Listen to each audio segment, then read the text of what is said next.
ಯೆರೆಮೀಯ 13ನೇ ಅಧ್ಯಾಯ ವಚನ 15-16. ಕಿವಿಗೊಟ್ಟು ಕೇಳಿರಿ, ಹೆಮ್ಮೆ ಪಡಬೇಡಿರಿ, ಯೆಹೋವನೇ ಮಾತಾಡಿದ್ದಾನೆ.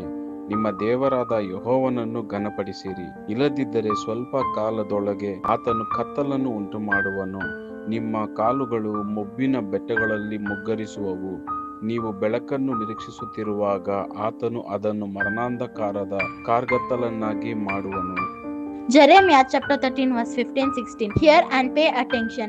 Do not be arrogant, for the Lord has spoken. Give glory to the Lord your God before he brings the darkness, before your feet stumble on the darkening hills. You hope for light, but he will turn it to utter darkness and change it to deep gloom.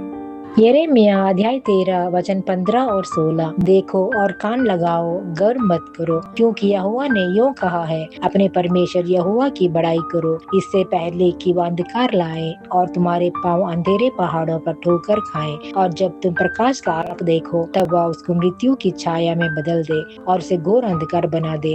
எரேமியா 13ஆம் அதிகாரம் 15-16 வசனம். நீங்கள் செவி கொடுத்து கேளுங்கள், மேட்டிமையா இராதேயுங்கள். கர்த்தர் விளம்பினார், அவர் அந்தகாரத்தை வரப்பண்ணுவதற்கு முன்னும் இருண்ட மலைகளில் உங்கள் கால்களில் இடறுவதற்கு முன்னும் நீங்கள் வெளிச்சத்துக்கு காத்திருக்கும் போது அவர் அதை அந்தகாரமும் காரிருளுமாக மாற பண்ணுவதற்கு முன்னும் உங்கள் தேவனாகிய கர்த்தருக்கு மகிமையை செலுத்துங்கள்.